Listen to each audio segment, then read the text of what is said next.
Assalamualaikum warahmatullahi wabarakatuh. Salam sejahtera untuk kita semua. Perkenalkan, saya Maria G. Monemnasi dengan NIM 2018310027. Akan mempresentasikan salah satu materi dari mata kuliah etika bisnis, yang di sini tentang prinsip etika bisnis. Dalam menjalankan sebuah usaha atau bisnis, selain perusahaan memastikan kepatuhan terhadap hukum, peraturan dan aturan dalam industri serta ketentuan pemerintah. Ia juga harus memasukkan nilai-nilai yang dapat membuat perusahaan dapat terus tumbuh dan kokoh berkembang, yaitu dengan menjalankan etika bisnis. Menurut Kinal 2020 terdapat 5 prinsip etika bisnis. Yang pertama, menanamkan rasa hormat. Ketika para pemimpin atau manajer saling berkomunikasi dan bertindak dengan sikap hormat, maka hal itu mencontohkan suatu tindakan yang akan mengalir ke semua lini.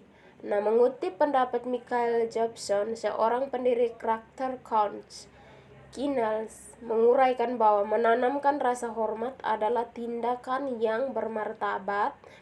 Selanjutnya dikatakan bahwa hal ini berdasarkan kepada konsep aturan Amos Golden Rule, lakukan kepada orang lain seperti yang Anda ingin mereka lakukan kepada Anda.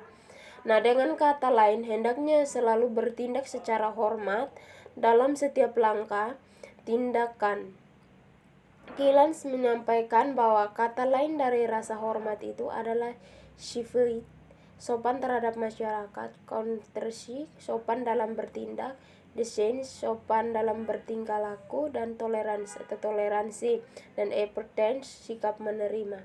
Yang kedua, mempertahankan transparansi. Dalam dunia digital saat ini, setiap orang memiliki akses kepada sumber informasi dan arus informasi, sumber daya manusia, dan berita yang terus-menerus datang silih berganti. Hal ini berarti masyarakat menjadi sangat terinformasi dan menghargai transparansi.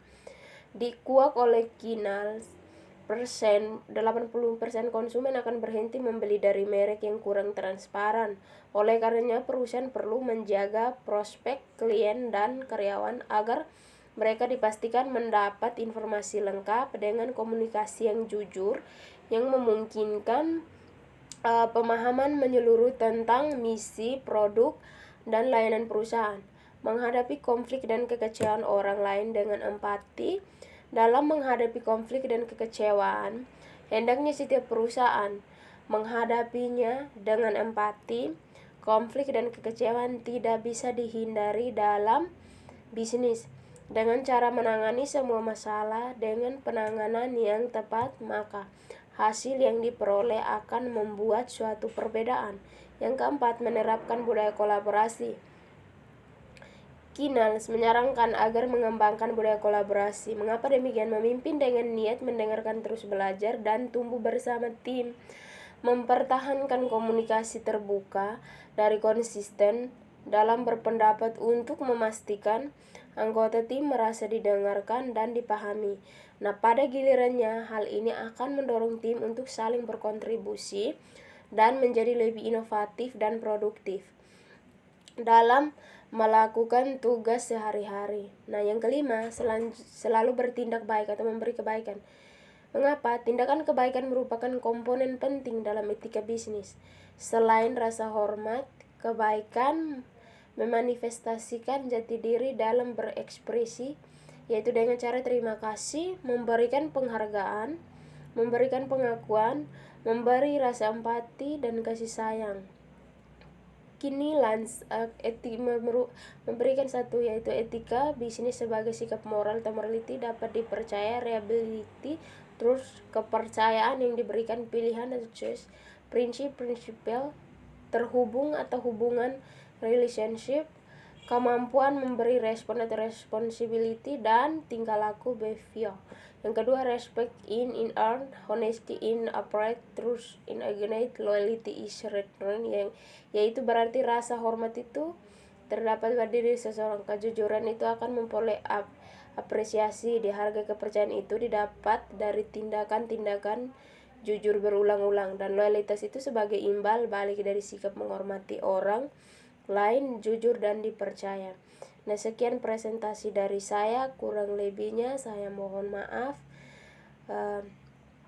Karena presentasi ini saya yakin tidak sesempurna, tapi dengan cara ini saya belajar untuk bisa berbicara dengan tanpa adanya tekanan atau tanpa adanya beban, tapi berbicara secara langsung atau bebas menyampaikan sesuatu yang sudah dipahami sendiri. Terima kasih.